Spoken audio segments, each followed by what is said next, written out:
میدان تحریر کا ہو، میدان الیکٹرانک میڈیا کا ہو، میدان پرنٹ میڈیا کا ہو، معاملہ الحاد کا ہو، ارتداد کا ہو، اسلامی شاعر کا ہو، ختم نبوت کا ہو، حرمت رسول کا ہو، دفاع صحابہ کا ہو، ہر میدان میں اللہ کے فضل و کرم سے وہ شخصیت پیش ہے۔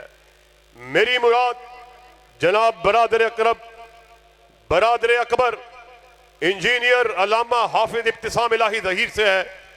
میں ان سے مؤدبانہ گزارش کرتا ہوں کہ وہ آپ کے سامنے تشریف لائیں اور اپنے خیالات کا اظہار فرمائیں۔ جناب برادر محترم انجینئر علامہ ابتسام الہی ظہیر صاحب۔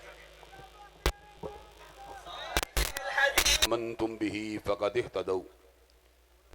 حضرات گرامی قدر، اللہ تعالیٰ کے فضل و کرم سے بیگم کوٹ کا یہ اجتماع کئی اشروں سے جاری و ساری ہے، اور ہر برس اللہ تعالیٰ کے فضل و کرم سے حب صحابہ کی شمع کو جلایا جاتا ہے۔ نبی کریم صلی اللہ علیہ وآلہ آلہ وصحبہ وبارک وسلم کے اصحاب کی بارگاہ صحابیت میں گلدستہ ہائے عقیدت کو نچھاور کیا جاتا ہے۔ ہم نے یہ سبق اگر حاصل کیا حضرت علامہ شہید سے حاصل کیا، ہم نے یہ سبق اگر حاصل کیا محب الدین خطیب سے حاصل کیا، ہم نے یہ سبق اگر حاصل کیا شاہ عبدالعزیز سے حاصل کیا، ہم نے یہ سبق اگر حاصل کیا شاہ ولی اللہ سے حاصل کیا، ہم نے سبق اگر حاصل کیا ابن تیمیہ سے حاصل کیا، ہم نے سبق اگر حاصل کیا امام مسلم سے حاصل کیا، ہم نے سبق اگر حاصل کیا حضرت بخاری سے حاصل کیا، ہم نے سبق اگر حاصل کیا احادیث متواترہ سے حاصل کیا، ہم نے سبق اگر حاصل کیا پیغمبر زمان حضرت محمد کریم سے حاصل کیا صلی اللہ علیہ وسلم، اور ہم نے سبق اگر حاصل کیا اللہ جل شانہ سے حاصل کیا۔ حضرات گرامی قدر، میں نے گزشتہ کانفرنس میں آپ حضرات کے سامنے اس بات کو رکھا تھا کہ ہمیں حدیث کی ضرورت ہے قرآن کی تفسیر کے لیے، اور ہمیں روایات کی ضرورت ہے پیغمبر زمان کے ارشادات عالیہ کو آگے پہنچانے کے لیے۔ صحابہ کرام رضوان اللہ علیہ مجمعین کے ساتھ ہم جو محبت رکھتے ہیں، ان کا جو دفاع کرتے ہیں، وہ کسی پارٹی بازی کی وجہ سے نہیں بلکہ ایمان کی نسبت کے ساتھ ہے۔ اگر ہم ان کے ایمان اور اسلام میں شک کریں، ان کی عدالت و دیانت میں شک کریں، ان کی صداقت، ان کے تفقہ میں شک کریں، ان کی اقتداء رسول میں اور اللہ کی بندگی میں شک کریں، تو نتیجہ انکار قرآن اور انکار حدیث کی شکل میں نکلتا ہے۔ اگر قرآن باقی نہ رہے، ہمارے پاس عرش والے کی تعلیمات باقی نہیں رہتی، اگر احادیث باقی نہ رہے تو ہمارے پاس پیغمبر زمان حضرت محمد کریم صلی اللہ علیہ وسلم کی روایات باقی نہیں رہتی۔ حضرت رسول اللہ صلی اللہ علیہ وسلم کو کیمرے کی آنکھ نے نہیں دیکھا، ویڈیو نے نہیں دیکھا، حضرت رسول اللہ صلی اللہ علیہ وسلم کو اصحاب النبی کی آنکھوں نے دیکھا ہے، حضرت رسول اللہ صلی اللہ علیہ وسلم کو صدیق کی آنکھوں نے دیکھا، فاروق کی آنکھوں نے دیکھا، ذوالنورین کی آنکھوں نے دیکھا، علی المرتضیٰ کی آنکھوں نے دیکھا، حسنین کریمین کی آنکھوں نے دیکھا، معاویہ بن ابی سفیان کی آنکھوں نے دیکھا، ابو ہریرہ کی آنکھ نے دیکھا، عبداللہ ابن عمر کی آنکھ نے دیکھا، انس ابن مالک کی آنکھ نے دیکھا، سیدہ صدیقہ کی آنکھ نے دیکھا۔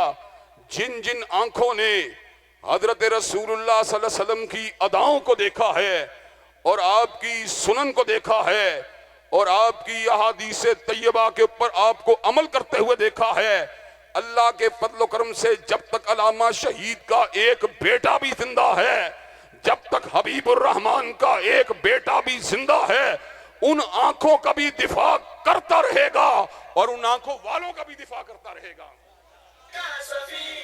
کے پیار میں نصیب ہے وفا کرا حکیم، کان والے حضرات گرامی قدر آپ مجھے یہ بات بتلائیے، آپ ان آنکھوں والوں کا دفاع کرنے کے لیے تیار ہیں انشاءاللہ؟ اللہ تعالیٰ کے فضل و کرم سے حضرات گرامی قدر آج میں آپ کے سامنے بعض موٹی موٹی باتوں کو رکھنا چاہتا ہوں۔ آج میں آپ کے سامنے بعض عقلی دلائل کو اور بعض قرآنی دلائل کو مربوط کر کے پیش کرنا چاہتا ہوں، اور آپ کی عقل کے دروازے کو پر دستک دینا چاہتا ہوں۔ آپ مجھے ایمانداری سے ایک بات بتلائیے، کوئی کٹر اہل حدیث اپنے بیٹے یا بیٹی کو کبھی شیعہ کو نہیں دیتا، کوئی شیعہ اپنے بیٹے یا بیٹی کو آل الحدیث کو نہیں دیتا۔ حضرات گرامی قدر کوئی دیوبندی بریلوی جو کٹر ہیں وہ اپنے مسلک سے باہر اپنی بیٹی بہن کا نکاح نہیں کرتے۔ اس کا مطلب یہ ہے اس دور پورا شوق میں جبکہ مادیت اپنے پورے عروج کے اوپر ہے، لوگ نکاح کرتے ہیں، اپنے ہم عقیدہ لوگوں کے درمیان کرتے ہیں۔ اگر کوئی بہت زیادہ بندہ بھلا بھی معلوم ہو، شریف بھی معلوم ہو، تو مسلک کی اختلاف کی بنیاد کے اوپر اس رشتے کو علیحدہ کر دیا جاتا ہے۔ حضرات گرامی قدر پھر مجھے یہاں پر یہ بات کہنی پڑتی ہے کہ آج کل حضرت رسول اللہ سے اپنی نسبت کرنے والا جو بھی مسلمان ہے، اپنے آپ کو جو بھی مسلمانیت کا دعویٰ کرنے والا ہے، اپنے عقیدے کے اوپر اس کو اتنا پختہ یقین ہے، اپنے عقیدے سے باہر وہ نکاح نہیں کرتا۔ پھر ہمیں یہ بات کہنے دو، حضرت رسول اللہ نے بھی نکاح کیے، یا سیدہ صدیقہ سے کیا، یا حضرت حفصہ سے کیا، یا حضرت ام حبیبہ سے کیا، تو اس لیے کیا کہ ان کا عقیدہ وہی تھا جو نبی پاک کا عقیدہ تھا۔ حضرات گرامی قدر پھر ہمیں یہ بات کہنے دو کہ صدیق اور سیدہ صدیقہ کا عقیدہ وہی تھا جو حضرت رسول اللہ صلی اللہ علیہ وسلم کا عقیدہ تھا۔ اور حضرات گرامی قدر مجھے یہ بات کہنے کے اندر بھی کوئی بات نہیں ہے، جو بعمل آدمی ہوتا ہے وہ نکاح جیسے معاملات کے اندر مشاورت بھی کرتا ہے اور استخارہ بھی کرتا ہے۔ مشاورت استخارے کا درجہ نیچے ہے اور وحی الہی کا درجہ اونچا ہے۔ حضرات گرامی قدر ہم مشورے اور استخارے کے بعد بہترین عورت کو اپنی دانست میں اپنے نکاح میں لے کے آتے ہیں، تو حضرت رسول اللہ نے جن عورتوں کے ساتھ عقد کیا وہ مالک کائنات کی وحی کی وجہ سے کیا تھا۔ یہی وجہ ہے حضرت صدیقہ کائنات کے جلوے کو نکاح سے پہلے حضرت رسول اللہ کو دکھایا گیا تھا۔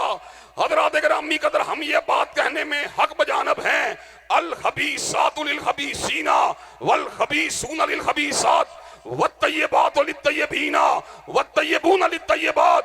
جس طرح غلط مرد غلط عورت کو نکاح کے لیے چنتا ہے، اسی طرح پارسا بھی اگر چنتا ہے تو پارسا عورت کو چنتا ہے۔ والطیبات للطیبین والطیبون للطیبات، پاک مرد کے لیے پاک عورت ہوتی ہے اور پاک عورت کے لیے پاک مرد ہوتا ہے۔ تو کیا کہا نبی چنتے نہ کبھی ان کو، نہ ہوتا جو چلن اچھا، ماں ان کی نمازی تھی باپ ان کا تھا بڑا سچا۔ حضرات گرامی قدر ہمیں یہ بات کہنے کے اندر حق ہے، حضرت آقا بھی طیب تھے، صدیقہ کائنات بھی طیبہ تھی، حضرت آقا بھی طیب تھے، سیدہ حفصہ بھی طیبہ تھی، حضرت آقا بھی طیب تھے، حضرت رسول اللہ کی ساری بیویاں طیب تھیں۔ اور یہ میں نے نہیں کہا بلکہ اللہ نے کہا والطیبات للطیبین والطیبون للطیبات، اور اسی کے پر اکتفا نہیں کیا بلکہ مالک کائنات نے اس امر کا بھی اعلان فرما دیا وَقَرْنَ فِي بُيُوتِكُنَّ وَلَا تَبَرَّجْنَا تَبَرُّجَ الْجَاهِلِيَّةِ الْأُولَىٰ وَأَقِمْنَ الصَّلَاةَ وَآتِينَ الزَّكَاةَ وَأَطِيعْنَ اللَّهَ وَرَسُولَهُ إِنَّمَا يُرِيدُ اللَّهُ لِيُذْهِبَ عَنكُمُ الرِّجْسَ أَهْلَ الْبَيْتِ وَيُطَهِّرَكُمْ تَطْهِيرًا۔ حضرات گرامی قدر گھر میں ٹکنے کا حکم مرد کو نہیں دیا جا سکتا، گھر میں رہنے کا حکم مرد کو نہیں دیا جا سکتا، گھر کے اندر اپنے آپ کو رکھنے کا حکم مرد کو نہیں دیا جا سکتا۔ خطاب اول اہل البیت کے حوالے سے کیا گیا، ازواج مطہرات کے ساتھ کیا گیا، یہ الگ بات ہے۔ بعد میں سیدنا علی المرتضیٰ کے اوپر اپنی چادر مبارک کو ڈال کر، سیدہ فاطمہ الزہرا پر اپنی چادر مبارک کو ڈال کر، سیدنا حسنین کریمین کے اوپر اپنی ردائے مبارک کو ڈال کر ان کو بھی اہل البیت میں شامل کیا گیا۔ اور جب تک ہم زندہ ہیں ازواج مطہرات کا بھی دفاع کرتے رہیں گے، اولاد علی کا بھی دفاع کرتے رہیں گے۔ حضرات گرامی قدر کیا آپ یہ کام کرنے کے لیے تیار ہیں انشاءاللہ؟ اور حضرات گرامی قدر بات کو تھوڑا سا مزید آگے بڑھانا چاہتا ہوں. حضرت جعفر طیار رضی اللہ تعالیٰ عنہ جو سیدنا علی المرتضیٰ کے بڑے بھائی ہیں، ان کی بیوی کا نام ہے اسماء بنت امیس. حضرت جعفر طیار جو ہیں وہ شہید ہو جاتے ہیں. حضرت رسول اللہ ان کو جنت کے اندر 2 پروں کے ساتھ اڑتا ہوا دیکھتے ہیں. عدت کی مدت مکمل ہوئی. حضرات گرامی قدر اسماء بنت امیس نے نکاح کیا، سیدنا صدیق اکبر کے ساتھ کیا. حضرات گرامی قدر سیدنا صدیق کا انتقال ہوا. حضرات گرامی قدر سیدہ اسماء بنت امیس نے نکاح کیا، سیدنا علی المرتضیٰ کے ساتھ کیا. بات کا مطلب کیا ہے؟ سیدہ اسماء بنت امیس کا عقیدہ بھی وہی ہے جو جعفر طیار کا عقیدہ ہے. سیدہ اسماء بنت امیس کا عقیدہ بھی وہی ہے جو سیدنا صدیق کا عقیدہ ہے. اور سیدنا صدیق کا عقیدہ بھی وہی ہے جو سیدنا علی المرتضیٰ کا عقیدہ ہے. اگر اہل البیت کی ایک عورت جو ہے وہ سیدنا صدیق کے نکاح میں آ سکتی ہے اور آپ کی بیوی آپ کی بیوہ حضرت علی المرتضیٰ کے عقد میں آ سکتی ہے، تو اس کا مطلب یہ ہے کہ دونوں کے درمیان رشتہ داریاں بھی موجود تھیں اور اللہ کے فضل و کرم سے عقائد کا اشتراک بھی موجود تھا. حضرات گرامی قدر یہ تو دور صحابہ کی بات ہے. حضرات گرامی قدر نیچے آ جائیے. میں آپ کا تعارف ایک ایسی شخصیت کے ساتھ کروانے والا ہوں جو رافضیوں کے امام کی بیوی بھی ہے اور رافضیوں کے امام کی والدہ بھی ہے. محمد باقر نے نکاح کیا، ام فروا کے ساتھ نکاح کیا رحمت اللہ علیہا. ان کے یہاں پر ولادت ہوئی، جعفر صادق کی ولادت ہوئی. ام فروا کس کی بیٹی ہے؟ قاسم بن محمد بن ابی بکر کی بیٹی ہے. اور قاسم بن محمد بن ابی بکر کون ہے؟ سیدہ صدیقہ کے سامنے زانو تلمس کو طے کرنے والا محمد ابن ابی بکر کا فرزند ہے. حضرات گرامی قدر ام فروا جو ہے اس کی ماں کا نام اسماء ہے اور اسماء بیٹی ہے عبد الرحمن کی اور عبد الرحمن بیٹا ہے سیدنا صدیق اکبر کا. حضرات گرامی قدر ہم یہ بات کہنے میں حق بجانب ہیں، مدتیں بیت جانے کے بعد بھی اولاد علی کے اندر رشتے کی تمنا موجود ہے آل صدیقی کے لیے. اس کا مطلب یہ ہے کہ ان کے عقیدے میں بھی اشتراک ہے اور اللہ کے فضل و کرم سے محبتوں میں بھی اشتراک ہے. یہی وجہ ہے کہ اللہ کے فضل و کرم سے حضرت علی کے یہاں پر بھی ابو بکر نام کا بیٹا موجود ہے، حضرت حسن کے یہاں پر بھی ابو بکر نام کا بیٹا موجود ہے، حضرت حسین کے یہاں بھی ابو بکر نام کا بیٹا موجود ہے. اللہ کے فضل و کرم سے جس طرح اہل البیت اور صحابہ کرام آپس میں محبت کرتے رہے، انشاءاللہ ان کے پیروکار بھی ان کی محبت کی داستانیں سناتے ہی رہیں گے. اور حضرات گرامی قدر اہل البیت اور صحابہ کرام کی باہمی محبتوں کی داستانیں سنانے کے لیے تیار ہوں انشاءاللہ. حضرات گرامی قدر آئیے میں بات کو ذرا مزید آگے بڑھانا چاہتا ہوں. میں آپ کے سامنے اس بات کو بھی رکھ دینا چاہتا ہوں کہ اللہ نے کلام حمید میں اس امر کا اعلان فرما دیا. ایک نبی کا انکار جو ہوتا ہے وہ سارے انبیاء کا انکار ہوتا ہے. اللہ تبارک و تعالی سورہ شعراء میں اعلان فرماتے ہیں کذبت قوم نوح المرسلین. حضرت نوح علیہ السلام کی قوم نے رسولوں کا انکار فرما دیا، حالانکہ انہوں نے فقط حضرت نوح کا انکار کیا تھا. کذبت عاد المرسلین. عادیوں نے سب رسول اللہ کا انکار فرما دیا، حالانکہ انہوں نے فقط حضرت ہود کا انکار کیا تھا. کذبت ثمود المرسلین. سمودیوں نے سب رسول اللہ کا انکار فرما دیا، حالانکہ انہوں نے حضرت صالح کی رسالت کا انکار کیا تھا. کذبت قوم لوط المرسلین. قوم لوط نے سب رسول اللہ کا انکار فرما دیا، حالانکہ انہوں نے فقط حضرت لوط کی رسالت کا انکار کیا تھا.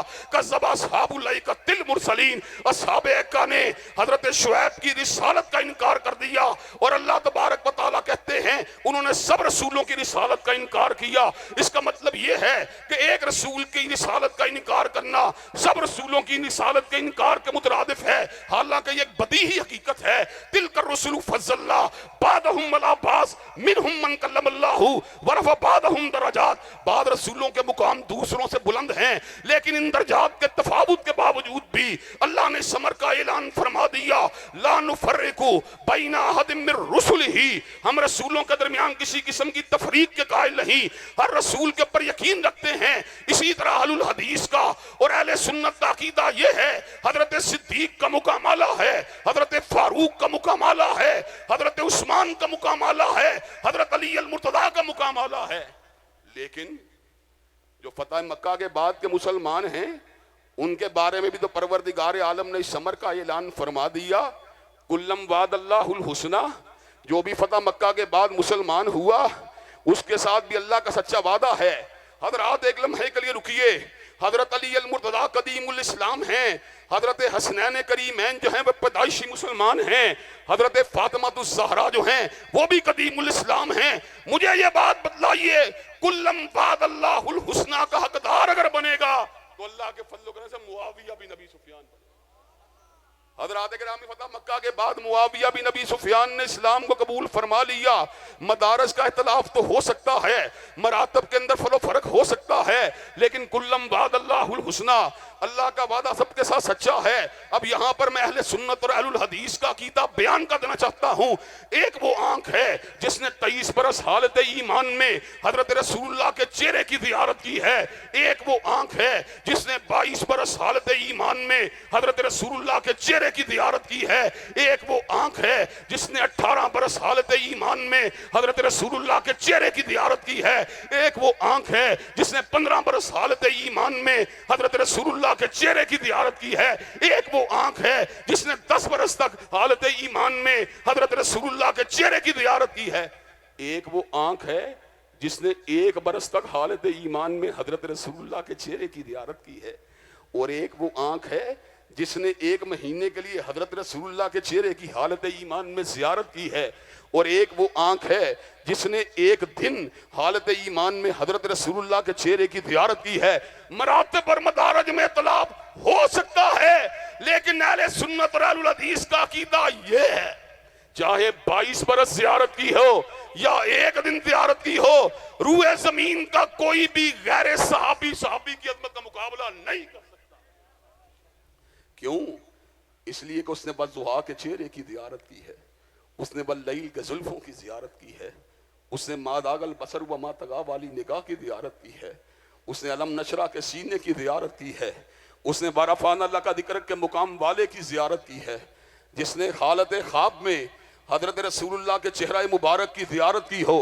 لوگ کہتے ہیں کتنا خوش نصیب ہے کہ اس نے حالت خواب میں حضرت رسول اللہ صلی اللہ علیہ وسلم کے چہرے کی زیارت کی ہے.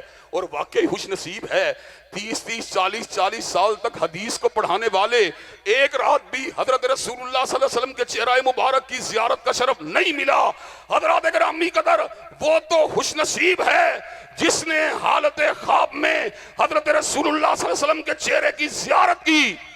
وہ کتنا خوش نصیب ہوگا جس نے حقیقت کی آنکھ سے حضرت رسول اللہ صلی اللہ علیہ وسلم کے چہرے کی زیارت کی.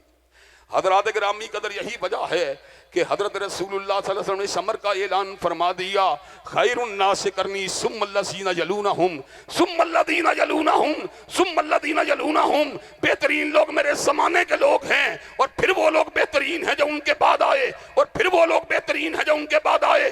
حضرات گرامی قدر، اللہ کے فضل و کرم سے جب قلم کی کاٹ کی بات ہوگی، یا زبان سے نکلنے والے خطاب کی بات ہوگی، یا کسی جلسے میں کیے جانے والی تقریر کی بات ہوگی، ہر تقریر کے ذریعے صحابہ کرام اور اہل البیت کا دفاع کرتے ہی رہیں گے.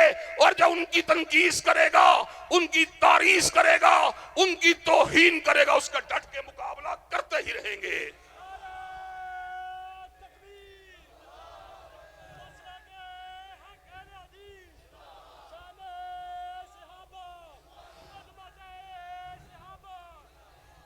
حضرات گرامی قدر، آپ کو یہ بات کا منطقی نتیجہ، جیسے کہ میں نے شروع میں کہا تھا، جو صحابہ کی عظمت کو نہیں مانتا وہ قرآن مجید کے بارے میں بھی اس کے ذہن کے اندر شرح صدر نہیں ہو سکتا.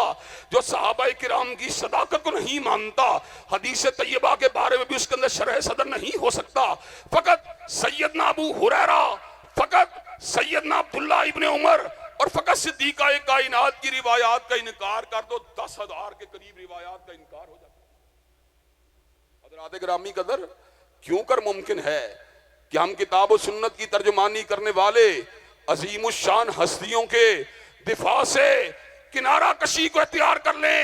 حضرات گرامی قدر، میں یہاں پر یہ بات کہہ دینا چاہتا ہوں، یہ جنگ ہے جو حضرت علامہ شہید نے لڑی ہے، یہ جنگ ہے جو کابر علماء اسلام نے لڑی ہے، یہ جنگ ہے جو کابر علماء اہل سنت نے لڑی ہے، یہ جنگ ہے جس کو جلسوں میں لڑا گیا، یہ جنگ ہے جس کو اخباروں میں لڑا گیا، یہ جنگ ہے جس کو ٹیلی ویژن کی سکرین پر لڑا گیا.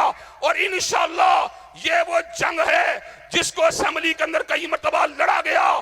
عارف علوی بدنصیب تھا, نہ منہ سے صحابہ بل کے پر دستخط نہیں کر سکا, لیکن انشاءاللہ وہ صبح ضرور آئے گی, وہ صبح ضرور آئے گی, وہ صبح ضرور آئے گی جب نہ منہ سے صحابہ کا قانون پاکستان میں بن کے رہے گا اور صحابہ کرام کا گستاخ قابل صدا ٹھہر کے رہے گا. نعرہ تکبیر, عظمت صحابہ, شان صحابہ, عظمت صحابہ. حضرات گرامی قدر, اللہ تعالیٰ کے فضل و کرم سے ہمارا کسی کے ساتھ کوئی ذاتی جھگڑا نہیں ہے. ہم نے مولانا اسحاق جالوی کا نقطہ نظر کو نہیں مانا, کتاب و سنت سے ٹکرانے کی وجہ سے نہیں مانا. ہم نے مرزا محمد علی جیلمی ملعون کے نظریے کو نہیں مانا, کتاب و سنت سے ٹکراؤ کی وجہ سے نہیں مانا. ہم کسی بھی دانشور یا فلسفی کے غلط نظریے کو نہیں مان سکتے. جب تک زندہ ہیں قلم کو بھی دفاع صحابہ میں چلاتے ہی رہیں گے اور زبان کو دفاع صحابہ میں ہلاتے ہی رہیں گے اور حضرت علامہ شہید کی روایات کو پلٹاتے ہی رہیں گے. حضرات, کیا آپ یہ کام کرنے کے لیے تیار ہیں انشاءاللہ؟ کیا کندھے سے کندھا ملا کر, قدم سے قدم ملا کر صحابہ کرام کی دفاع کی جنگ لڑنے کے لیے تیار ہیں انشاءاللہ؟ صحابہ کرام کی عظمت کا پھریرا لڑانے کے لیے تیار ہیں انشاءاللہ؟ صدیق کی صداقت, فاروق کی عدالت, ذوالنورین کی صحابت, علی المرتضیٰ کی شجاعت کے ڈنگے بجانے کے لیے تیار ہیں انشاءاللہ؟ شب گریزاں ہوگی آہر جلوہ خورشید سے اور یہ چمن معمور ہوگا نغمہ توحید سے. وآخر دعوانا الحمدللہ رب العالمین.